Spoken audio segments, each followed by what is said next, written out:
चंद्रमा उसी जल में प्रतिबिंबित होता है जो जल शांत हो, स्थिर हो। यही तो समस्या होती है मन की। मन कभी भी शांत नहीं हो पाता है। जहां शांति नहीं वहां कुछ भी नहीं रुकता। समुद्र की लहरों की भांति विचारों का उपद्रव मन को निरंतर स्थिर रखता। कुछ भी सुनने और समझने के लिए मन का मौन रहना आवश्यक है, किंतु मन मौन रहना नहीं जानता। वो तो निरंतर कुछ ना कुछ कहता रहता, प्रतिपद शब्दों का आक्रमण चलता रहता है मन पर, और यही आक्रमण है जिसके कारण व्यक्ति कभी भी शब्दों के परे नहीं जा पाता। जहां जीवन की सत्यता का बोध उसकी प्रतीक्षा कर रहा होता।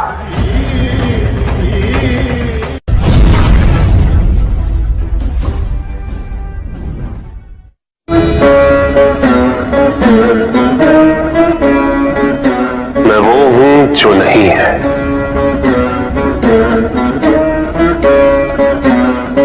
जो नहीं है वो मैं हूं।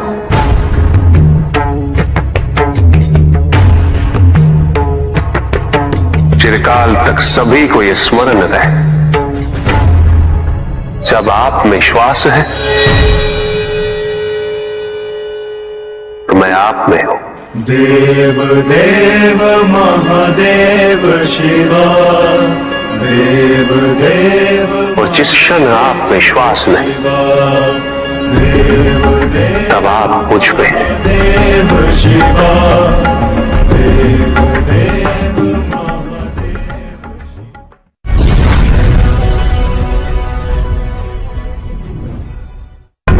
सत्य को जानने के लिए वन में जाना अनिवार्य नहीं है।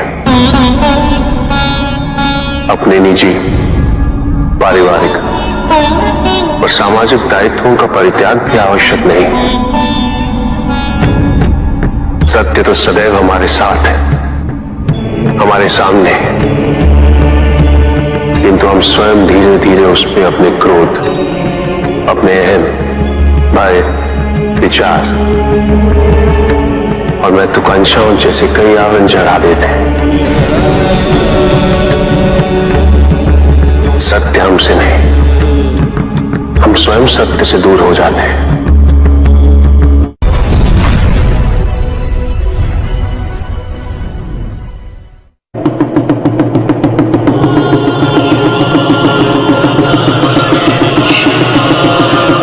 जहां न अमृत, न विष,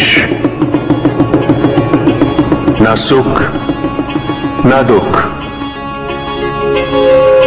न स्वर्ग, न नरक, वही परम आनंद है। उसी परम आनंद तक की यात्रा है तुम्हारी। ये यात्रा आनंद के सानिध्य की है, ये यात्रा सानिध्य के आनंद की है। और इस यात्रा में मैं प्रतिपल तुम्हारे साथ हूं।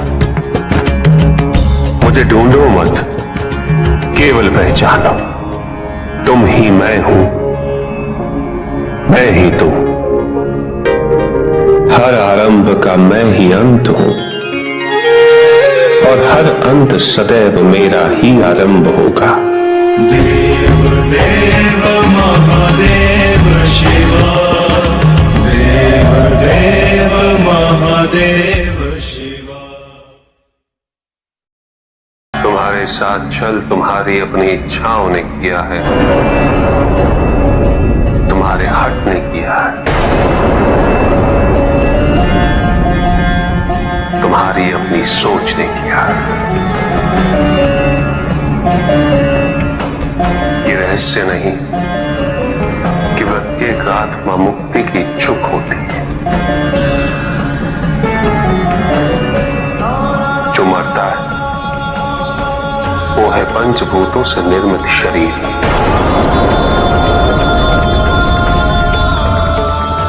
किंतु आत्मा तो अजर है, अमर है।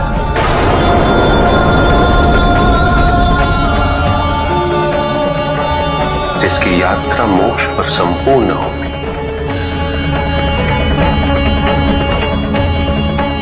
जहां सांसारिक बंधनों से व्यक्ति मुक्त हो जाता है,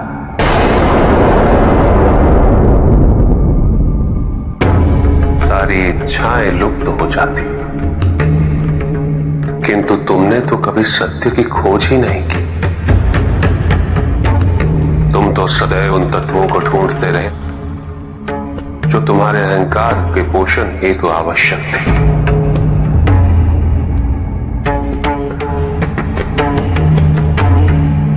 किंतु सत्य तो यही है कि ना कोई तुम्हारा है और ना तुम किसी के। जो है वो परमात्मा का है, और जो नहीं वो भी परमात्मा का ही है। इस शरीर में तुम इस सत्य से अनभिज्ञ हो, किंतु इस शरीर के पूर्व तुम्हें इस सत्य का बोध था, और इस शरीर के पश्चात भी रहेगा। प्रश्न ये है कि क्या तुम इस सत्य को अभी स्वीकार करना चाहते हो? यदि करते हो तो परिवर्तन का मार्ग स्वतः प्रदर्शित हो जाएगा। आजीवन तुम प्रत्यक्ष को ही सत्य मानते रहे, परोक्ष सदैव महत्वहीन रहा। तुम्हारे पास यही अवसर है उस भूल को सुधारने का। भक्ति हेतु यदि कुछ अनिवार्य है तो केवल भक्ति ही।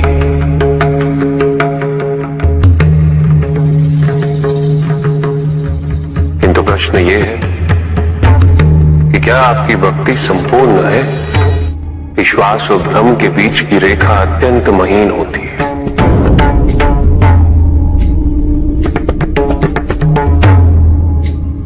असंख्य व्यक्ति ये नहीं समझ पाते कि उनका विश्वास है या भ्रम।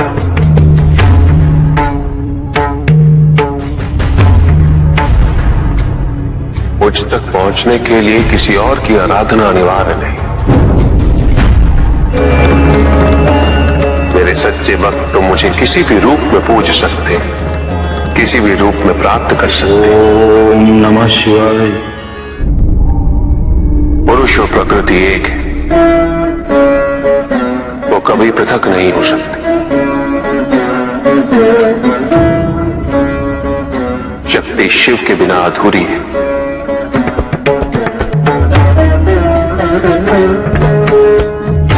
और शिव तो शक्ति के बिना शव के समान है।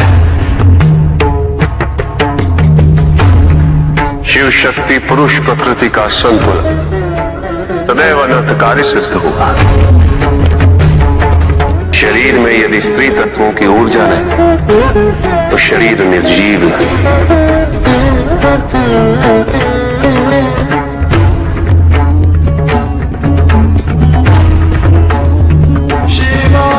शक्ति और शिव के संपूर्ण रहस्यों को समझ लेना भक्ति, ज्ञान और तपस्या की पराकाष्ठा है।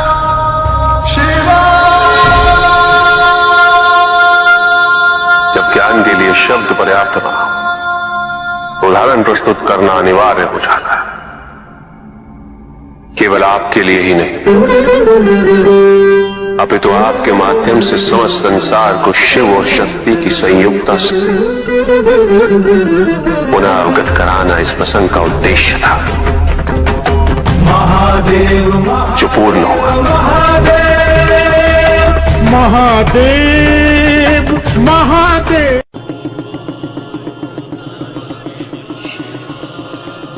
जहां न अमृत न विष, न सुख न दुख, ना स्वर्ग ना नरक, वही परम आनंद है। उसी परम आनंद तक की यात्रा है तुम्हारी। ये यात्रा आनंद के सानिध्य की है। ये यात्रा सानिध्य के आनंद की है। और इस यात्रा में मैं प्रतिपल तुम्हारे साथ हूं। मुझे ढूंढो मत, केवल पहचानो, तुम ही मैं हूं, मैं ही तुम। हर आरंभ का मैं ही अंत हूं, और हर अंत सदैव मेरा ही आरंभ होगा। देव देव महादेव शिव।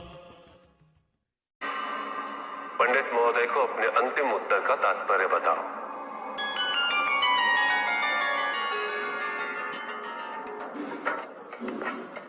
तात्पर्य यह है पंडित जी, इस जगत में 1 गुण, 2 गुण, 3 गुण, 5 गुण, ये सारे आरोपण मानव का मस्तिष्क करता है। अन्यथा जगत तो ब्रह्म माया है, और ये सारे गुण भी माया मात्र है।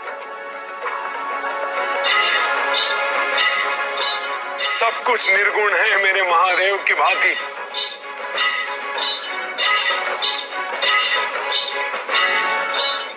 और गुण तो मात्र लीला का नाम है। साधु साधु साधु साधु। किंतु प्रभु, ऐसा कोई ज्ञान तो इस संसार में है ही नहीं। वेद तो ईश्वर की आराधना, व्रत, तप, ज्ञान आदि क्रियाओं से करना सिखाता है। तो फिर निर्गुण वाली बात सत्य कैसे हो सकती है? वेद में ही सारा ज्ञान है पंडित महोदय। वेद का सही अर्थघटन करना इस समय संभव नहीं। अनंत शिव। प्रजापिता ने वेद के मंत्र दी ताकि मनुष्य मात्र अपने गुणों के माध्यम से निर्गुण तक पहुंच सके।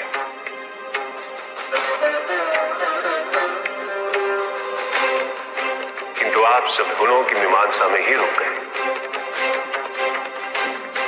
प्रश्न भी आपका और उत्तर भी आप ही का। व्रत, तप, दान, यज्ञ इत्यादि से ही संसार का निर्वाह होता है। किंतु उसी वेद में ईश्वर प्राप्ति के लिए निर्गुण बनने का मार्ग छिपा हुआ है। उस ज्ञान को आप देख नहीं पाते पंडित महोदय। इसीलिए अपने आप को देवताओं से अधिक ज्ञानी समझते।